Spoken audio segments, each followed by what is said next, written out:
बिल्कुल वही बातें जिसका डर था, एग्जैक्टली वही। फूड बोल ऑफ इंडिया कहलाने वाला साडा पंजाब एमएसपी कमेटी तो बाहर रखा गया।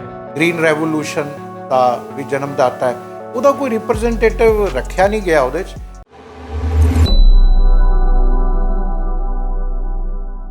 ਕੇਂਦਰ ਸਰਕਾਰ ਨੇ ਫਸਲਾਂ ਦੇ ਘੱਟੋ-ਘੱਟ ਸਮਰਥਨ ਮੁੱਲ ਯਾਨੀ ਕਿ MSP ਅਤੇ ਖੇਤੀ ਮੁੱਦਿਆਂ ਨੂੰ ਲੈ ਕੇ ਬਣਾਈ ਕਮੇਟੀ ਵਿੱਚੋਂ ਪੰਜਾਬ ਨੂੰ ਪੂਰੀ ਤਰ੍ਹਾਂ ਦੇ ਨਾਲ ਆਊਟ ਕਰ ਦਿੱਤਾ ਹੈ। ਹਾਲਾਂਕਿ ਦੇਸ਼ ਦੇ ਅਨਾਜ ਭੰਡਾਰ ਵਿੱਚ ਪੰਜਾਬ ਦੀ ਪੈਦਾਵਾਰ ਦਾ ਯੋਗਦਾਨ ਹਮੇਸ਼ਾ ਸਿਖਰਾਂ ਤੇ ਰਿਹਾ ਹੈ। ਖੇਤੀ ਪ੍ਰਧਾਨ ਸੂਬੇ ਵਜੋਂ ਜਾਣੇ ਜਾਂਦੇ ਪੰਜਾਬ ਦੀ ਕੇਂਦਰੀ ਕਮੇਟੀ 'ਚ ਅਣਦੇਖੀ ਨੇ ਕਿਸਾਨਾਂ ਦੇ ਜ਼ਖਮ ਮੁੜ ਹਰੇ ਕਰ ਦਿੱਤੇ ਨੇ। ਕੇਂਦਰ ਸਰਕਾਰ ਨੇ ਕਰੀਬ 8 ਮਹੀਨੇ ਪਹਿਲਾਂ ਵਿਵਾਦਤ ਖੇਤੀ ਕਾਨੂੰਨ ਨੂੰ ਵਾਪਸ ਲੈਣ ਮੌਕੇ MSP ਦੇ ਮੁੱਦੇ ਤੇ ਕਮੇਟੀ ਕਾਇਮ ਕਰਨ ਦਾ ਵਾਅਦਾ ਕੀਤਾ ਸੀ। ਖੇਤੀਬਾੜੀ ਅਤੇ ਕਿਸਾਨ ਭਲਾਈ ਮੰਤਰਾਲੇ ਵੱਲੋਂ ਜਾਰੀ ਨੋਟੀਫਿਕੇਸ਼ਨ ਅਨੁਸਾਰ ਕਰੀਬ 29 ਮੈਂਬਰੀ ਕਮੇਟੀ ਸਮੇਤ ਚੇਅਰਮੈਨ ਵਿੱਚ ਪੰਜਾਬ ਨੂੰ ਪੂਰੀ ਤਰ੍ਹਾਂ ਨਜ਼ਰਅੰਦਾਜ਼ ਕੀਤਾ ਗਿਆ ਹੈ। ਪੰਜਾਬ ਨੂੰ ਹਰੀ ਕ੍ਰਾਂਤੀ ਦੀ ਜਨਮ ਭੂਮੀ ਹੋਣ ਦਾ ਮਾਣ ਹੈ ਅਤੇ ਪੰਜਾਬ ਦੀ ਵਡਿਆਈ ਦੇਸ਼ ਦੇ ਅੰਨ ਭੰਡਾਰ ਵਜੋਂ ਹੁੰਦੀ ਹੈ। ਖੇਤੀ ਕਾਨੂੰਨਾਂ ਦੀ ਵਾਪਸੀ ਲਈ ਚੱਲੇ ਕਿਸਾਨ ਕੋਲ ਵਿੱਚ ਪੰਜਾਬ ਮੋਹਰੀ ਰਿਹਾ ਹੈ ਅਤੇ ਘੱਟੋ-ਘੱਟ ਸਮਰਥਨ ਮੁੱਲ ਦਾ ਮੁੱਖ ਸਬੰਧ ਵੀ ਪੰਜਾਬ ਦੇ ਨਾਲ ਜੁੜਿਆ ਹੋਇਆ ਹੈ। ਕੇਂਦਰੀ ਕਮੇਟੀ ਵਿੱਚ ਖੇਤੀ ਯੂਨੀਵਰਸਿਟੀਆਂ ਅਤੇ ਅਦਾਰਿਆਂ ਦੇ 3 ਸੀਨੀਅਰ ਮੈਂਬਰ ਸ਼ਾਮਲ ਕੀਤੇ ਗਏ ਨੇ, ਜਦੋਂ ਕਿ ਪੰਜਾਬ ਖੇਤੀ ਯੂਨੀਵਰਸਿਟੀ PAU ਲੁਧਿਆਣਾ ਨੂੰ ਲਾਂਬੇ ਰੱਖਿਆ ਗਿਆ ਹੈ। ਦੇਸ਼ ਦੀ ਇਹ ਪੁਰਾਣੀ ਖੇਤੀ ਯੂਨੀਵਰਸਿਟੀ ਹੈ। ਕਮੇਟੀ ਵਿੱਚ ਜੰਮੂ ਅਤੇ ਜਬਲਪੁਰ ਦੀ ਖੇਤੀ ਯੂਨੀਵਰਸਿਟੀਆਂ ਦੇ ਸੀਨੀਅਰ ਮੈਂਬਰਾਂ ਨੂੰ ਜਗ੍ਹਾ ਦਿੱਤੀ ਗਈ ਹੈ। ਕਮੇਟੀ ਵਿੱਚ 2 ਖੇਤੀ ਮਾਹਰ ਸ਼ਾਮਲ ਕੀਤੇ ਗਏ ਨੇ, ਜਿਨ੍ਹਾਂ ਵਿੱਚ ਪੰਜਾਬ ਦੇ ਕਿਸੇ ਵੀ ਖੇਤੀ ਮਾਹਰ ਨੂੰ ਥਾਂ ਨਹੀਂ ਦਿੱਤੀ ਗਈ। ਕਮੇਟੀ ਵਿੱਚ ਪੰਜਾਬ ਸਰਕਾਰ ਦੇ ਕਿਸੇ ਅਧਿਕਾਰੀ, ਮੁੱਖ ਸਕੱਤਰ, ਵਧੀਕ ਮੁੱਖ ਸਕੱਤਰ,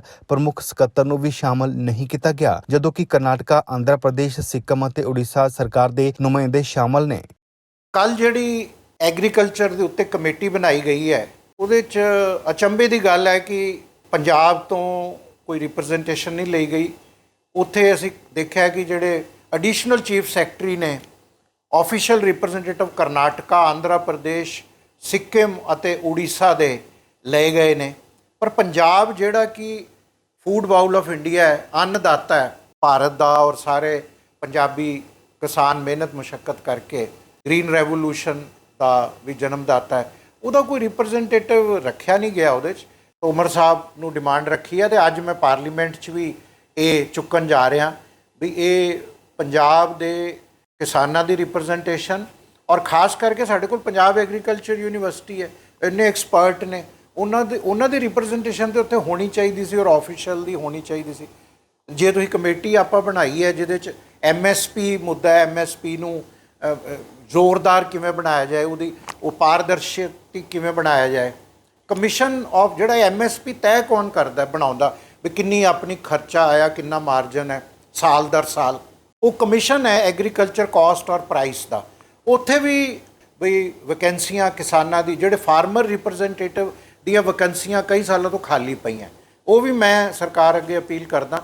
ਅਸੀਂ ਨਵੀਆਂ ਨਹੀਂ ਕਹਿ ਰਹੇ ਕਿ ਨਵੇਂ ਲਾਓ, ਜਿਹੜੀਆਂ ਖਾਲੀ ਪਈਆਂ ਉਹ ਭਰੋ, ਔਰ ਉਹਦੇ 'ਚ ਵੀ ਪੰਜਾਬ ਨੂੰ ਰਿਪਰੈਜ਼ੈਂਟੇਸ਼ਨ ਮਿਲਣੀ ਚਾਹੀਦੀ ਹੈ। ਅਤੇ ਅੱਜ ਮੈਂ ਪਾਰਲੀਮੈਂਟ 'ਚ ਵੀ ਇਹ ਦੋਨੋਂ ਮੁੱਦੇ ਚੁੱਕਾਂਗਾ। ਕੇਂਦਰੀ ਖੇਤੀਬਾੜੀ ਮੰਤਰੀ ਨਰਿੰਦਰ ਤੋਮਰ ਨੇ ਸੰਸਦ ਵਿੱਚ ਦਾਅਵਾ ਕੀਤਾ ਕਿ ਕੇਂਦਰ ਸਰਕਾਰ ਨੇ ਘੱਟੋ-ਘੱਟ ਸਮਰਥਨ ਮੁੱਲ ਦੀ ਕਾਨੂੰਨੀ ਗਰੰਟੀ ਮੁਹੱਈਆ ਕਰਵਾਉਣ ਦੇ ਲਈ ਕਮੇਟੀ ਦੇ ਗਠਨ ਸੰਬੰਧੀ ਸੰਯੁਕਤ ਕਿਸਾਨ ਮੋਰਚੇ ਨੂੰ ਕੋਈ ਭਰੋਸਾ ਨਹੀਂ ਦਿੱਤਾ। ਪ੍ਰਧਾਨ ਮੰਤਰੀ ਨਰਿੰਦਰ ਮੋਦੀ ਨੇ ਪਿਛਲੇ ਸਾਲ ਨਵੰਬਰ ਵਿੱਚ 3 ਖੇਤੀ ਕਾਨੂੰਨਾਂ ਨੂੰ ਵਾਪਸ ਲੈਣ ਦਾ ਐਲਾਨ ਕਰਦਿਆਂ MSP ਸਣੇ ਵੱਖ-ਵੱਖ ਕਿਸਾਨ ਮੁੱਦਿਆਂ ਤੇ ਵਿਚਾਰ ਚਰਚਾ ਲਈ ਕਮੇਟੀ ਗਠਿਤ ਕੀਤੇ ਜਾਣ ਦਾ ਵਾਅਦਾ ਕੀਤਾ ਸੀ। ये समय किसी को भी दोष देने का नहीं है। आज मैं आपको, पूरे देश को ये बताने आया हूं कि हमने 3 कृषि कानूनों को वापस लेने का, रिपील करने का निर्णय लिया है। MSP को और अधिक प्रभावी और पारदर्शी बनाने के लिए ऐसे सभी विषयों पर भविष्य को ध्यान में रखते हुए निर्णय लेने के लिए एक कमेटी का गठन किया जाएगा। College application and visa process was done with their help only. My experience here was very great. It was a smooth process. There were no difficulties. I received my visa within 70 days. ਕਿਸਾਨਾਂ ਨੂੰ MSP ਦੀ ਕਾਨੂੰਨੀ guarantee ਦੇਣ ਲਈ ਸੰਯੁਕਤ ਕਿਸਾਨ ਮੋਰਚੇ ਨੂੰ committee ਦੇ ਗਠਨ ਸੰਬੰਧੀ ਕੋਈ ਭਰੋਸਾ ਦੇਣ ਬਾਰੇ ਪੁੱਛੇ ਸਵਾਲ ਦੇ ਜਵਾਬ ਵਿੱਚ ਤੋਮਰ ਨੇ ਕਿਹਾ, ਨਹੀਂ ਜਨਾਬ। ਕੇਂਦਰੀ ਮੰਤਰੀ ਨੇ ਲੋਕ ਸਭਾ ਨੂੰ ਦੱਸਿਆ, ਸਰਕਾਰ ਨੇ MSP ਨੂੰ ਵਧੇਰੇ ਅਸਰਦਾਰ ਅਤੇ ਪਾਰਦਰਸ਼ੀ ਬਣਾਉਣ ਦੇ ਲਈ ਕਮੇਟੀ ਦੇ ਗਠਨ ਦਾ ਭਰੋਸਾ ਦਿੱਤਾ ਸੀ, ਤਾਂ ਕਿ ਕੁਦਰਤੀ ਖੇਤੀ ਦਾ ਪ੍ਰਚਾਰ ਪ੍ਰਸਾਰ ਕੀਤਾ ਜਾ ਸਕੇ ਅਤੇ ਦੇਸ਼ ਦੀਆਂ ਬਦਲੀਆਂ ਲੋੜਾਂ ਨੂੰ ਧਿਆਨ ਵਿੱਚ ਰੱਖਦਿਆਂ ਫਸਲੀ ਚੱਕਰ ਨੂੰ ਤਬਦੀਲ ਕੀਤਾ ਜਾ ਸਕੇ। ਤੋਮਰ ਨੇ ਕਿਹਾ ਕਿ ਇਨ੍ਹਾਂ ਸਾਰੀਆਂ ਸਾਰੀਆਂ ਚੀਜ਼ਾਂ ਨੂੰ ਧਿਆਨ ਵਿੱਚ ਰੱਖਦਿਆਂ ਕੇਂਦਰੀ ਕਮੇਟੀ ਗਠਿਤ ਕੀਤੀ ਗਈ ਹੈ। ਆਮ ਆਦਮੀ ਪਾਰਟੀ ਦੇ ਸੀਨੀਅਰ ਆਗੂ ਅਤੇ ਰਾਜ ਸਭਾ ਮੈਂਬਰ ਰਾਘਵ ਚੱਡਾ ਨੇ ਭਾਜਪਾ ਦੀ ਕੇਂਦਰ ਸਰਕਾਰ ਵੱਲੋਂ MSP ਲਈ ਬਣਾਈ ਕਮੇਟੀ ਵਿੱਚੋਂ ਪੰਜਾਬ ਸਰਕਾਰ ਦੇ ਨੁਮਾਇੰਦਿਆਂ ਨੂੰ ਸ਼ਾਮਲ ਨਾ ਕਰਨ ਦੇ ਫੈਸਲੇ ਤੇ ਸਖਤ ਇਤਰਾਜ਼ ਜਤਾਇਆ। ਇੱਕ ਬਿਆਨ ਵਿੱਚ ਰਾਘਵ ਚੱਡਾ ਨੇ ਕਿਹਾ, ਪੰਜਾਬ ਨੂੰ ਖੇਤੀਬਾੜੀ ਨਾਲ ਜੁੜੀ ਕਮੇਟੀ ਚੋਂ ਬਾਹਰ ਕਰਨ ਦਾ ਸਿਰਫ ਸੂਬੇ ਨਾਲ ਬੇਇਨਸਾਫੀ ਹੈ। ਫੂਡ ਬੋਲ ਆਫ ਇੰਡੀਆ ਕਹਿਲਾਉਣ ਵਾਲਾ ਸਾਡਾ ਪੰਜਾਬ MSP ਕਮੇਟੀ ਤੋਂ ਬਾਹਰ ਰੱਖਿਆ ਗਿਆ ਹੈ। ਇੱਕ ਬਿਆਨ ਵਿੱਚ ਰਾਘਵ ਚੱਡਾ ਨੇ ਕਿਹਾ ਕਿ ਪੰਜਾਬ ਨੂੰ ਖੇਤੀਬਾੜੀ ਨਾਲ ਜੁੜੀ ਕਮੇਟੀ ਚੋਂ ਬਾਹਰ ਕਰਨਾ ਨਾ ਸਿਰਫ ਸੂਬੇ ਨਾਲ ਬੇਇਨਸਾਫੀ ਹੈ, ਸਗੋਂ ਸੰਘਵਾਦ ਦੇ ਸਿਧਾਂਤ ਦੀ ਵੀ ਉਲੰਘਣਾ ਹੈ। ਉਹਨਾਂ ਨੇ ਕਿਹਾ ਕਿ ਭਾਜਪਾ ਸਰਕਾਰ ਨੇ ਜਾਣਬੁੱਝ ਕੇ ਉਸ ਸੂਬੇ ਨੂੰ ਕਮੇਟੀ ਚੋਂ ਬਾਹਰ ਰੱਖਿਆ ਜਿਸ ਨੇ 3 ਖੇਤੀ ਕਾਨੂੰਨ ਵਿਰੁੱਧ ਅੰਦੋਲਨ ਦੀ ਅਗਵਾਈ ਕੀਤੀ ਅਤੇ ਭਾਜਪਾ ਸਰਕਾਰ ਨੂੰ ਇਸ ਕਮੇਟੀ ਬਣਾਉਣ ਲਈ ਮਜਬੂਰ ਕੀਤਾ। ਪੰਜਾਬ ਦੇ ਕਿਸਾਨਾਂ ਨੇ 3 ਕਾਲੇ ਕਾਨੂੰਨਾਂ ਨੂੰ ਵਾਪਸ ਕਰਾਉਣ ਲਈ ਇੱਕ ਲੰਬੀ ਜੰਗ ਲੜੀ। ਸਰਕਾਰ ਨੇ ਸਾਨੂੰ ਆਸ਼ਵਾਸਨ ਦਿੱਤਾ ਸੀ ਕਿ MSP ਦਾ ਕਾਨੂੰਨ ਬਣਾਉਣ ਲਈ ਇੱਕ ਕਮੇਟੀ ਬਣਾਈ ਜਾਵੇਗੀ, ਜਿਸ ਤੋਂ ਬਾਅਦ ਕਿਸਾਨਾਂ ਨੇ ਅੰਦੋਲਨ ਖਤਮ ਕੀਤਾ ਸੀ। ਦੁੱਖ ਦੀ ਗੱਲ ਇਹ ਹੈ ਕਿ ਜਿਹੜੀ ਕਮੇਟੀ ਅੱਜ ਬਣਾਈ ਗਈ ਹੈ ਉਸ ਕਮੇਟੀ ਚੋਂ ਪੰਜਾਬ ਨੂੰ ਬਾਹਰ ਰੱਖਿਆ ਗਿਆ ਹੈ। ਕੇਂਦਰ ਸਰਕਾਰ ਨੇ ਖੇਤੀ ਵਿਭਿੰਨਤਾ ਅਤੇ ਕੁਦਰਤੀ ਖੇਤੀ ਵਰਗੇ ਮੁੱਦਿਆਂ ਦੇ ਹੱਲ ਦੇ ਲਈ ਅਤੇ ਘੱਟੋ-ਘੱਟ ਸਮਰਥਨ ਮੁੱਲ ਲਈ ਢੁਕਵੀਂ ਵਿਧੀ ਤਿਆਰ ਕਰਨ ਲਈ ਸੋਮਵਾਰ ਨੂੰ ਇੱਕ ਕਮੇਟੀ ਬਣਾਈ ਸੀ, ਪਰ ਮੈਂਬਰਾਂ ਦੀ ਜਾਰੀ ਕੀਤੀ ਸੂਚੀ ਵਿੱਚ ਪੰਜਾਬ ਦਾ ਕੋਈ ਵੀ ਵਿਅਕਤੀ ਸ਼ਾਮਲ ਨਹੀਂ ਕੀਤਾ ਗਿਆ। ਚੱਡਾ ਨੇ ਕਿਹਾ ਕਿ ਇਸ ਕਮੇਟੀ ਵਿੱਚ ਪੰਜਾਬ ਦੀ ਗੈਰ ਮੌਜੂਦਗੀ ਭਾਜਪਾ ਸਰਕਾਰ ਦੇ ਕਿਸਾਨ ਵਿਰੋਧੀ ਅਤੇ ਪੰਜਾਬ ਵਿਰੋਧੀ ਚਿਹਰੇ ਨੂੰ ਨੰਗਾ ਕਰਦੀ ਹੈ। ਉਹਨਾਂ ਨੇ ਕਿਹਾ ਕਿ ਕਮੇਟੀ ਦੇ ਜ਼ਿਆਦਾਤਰ ਮੈਂਬਰ ਉਹ ਨੇ ਜਿਨ੍ਹਾਂ ਨੇ ਕਿਸਾਨ ਵਿਰੋਧੀ ਅਤੇ ਖੇਤੀ ਕਾਨੂੰਨਾਂ ਲਈ ਕੇਂਦਰ ਸਰਕਾਰ ਦਾ ਸਮਰਥਨ ਕੀਤਾ ਸੀ। ਕਮੇਟੀ ਦੇ ਵਿੱਚ ਜਿਹੜੇ ਮੈਂਬਰਸ ਨੂੰ ਬੰਦਿਆਂ ਨੂੰ ਸ਼ਾਮਿਲ ਕੀਤਾ ਗਿਆ ਹੈ ਉਹ ਜਾਂ ਤੋਂ BJP ਦੇ ਮੈਂਬਰ ਹੈ ਜਾਂ ਫਿਰ ਕਾਲੇ ਕਾਨੂੰਨਾਂ ਦੇ ਸਪੋਰਟਰ। ਕਿਆ ਇਹੋ ਜਿਹੇ ਲੋਕਾਂ ਤੋਂ ਕਿਸਾਨਾਂ ਦੇ ਭਲੇ ਦੀ ਉਮੀਦ ਕੀਤੀ ਜਾ ਸਕਦੀ ਹੈ?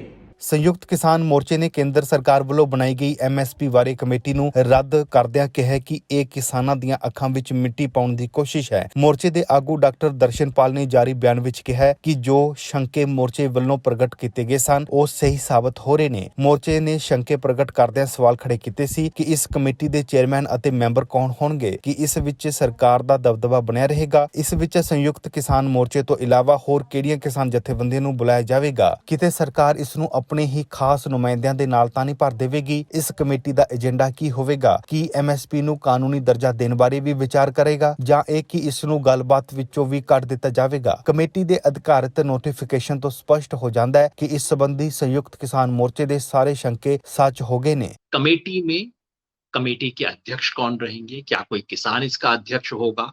कमेटी की मेंबरशिप में किसानों की कितनी भागीदारी रहेगी? कहीं सरकार अपने पिट्ठुओं से तो नहीं भर देगी, सरकारी लोगों से तो नहीं भर देगी इसे? दूसरा, किसानों के प्रतिनिधि क्या खाली संयुक्त किसान मोर्चा होगा या कि आप दूसरे प्रतिनिधि भी इसमें डाल दोगे? हमें डर था कि सरकार कहीं अपने पिट्ठुओं से, जिन लोगों ने इन तीनों किस काले कानूनों का समर्थन किया है, कहीं उनसे तो नहीं भर देगी इस कमेटी को।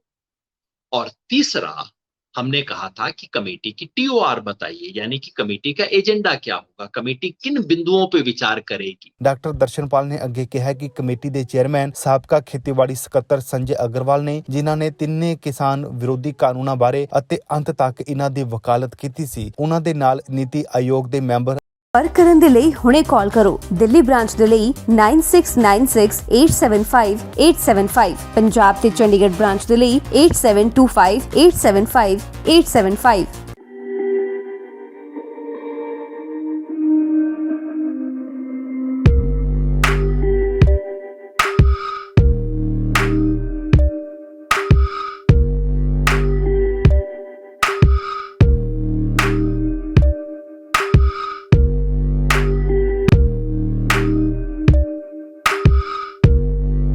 ਸਾਡੇ YouTube ਚੈਨਲ ਨੂੰ ਸਬਸਕ੍ਰਾਈਬ ਕਰੋ।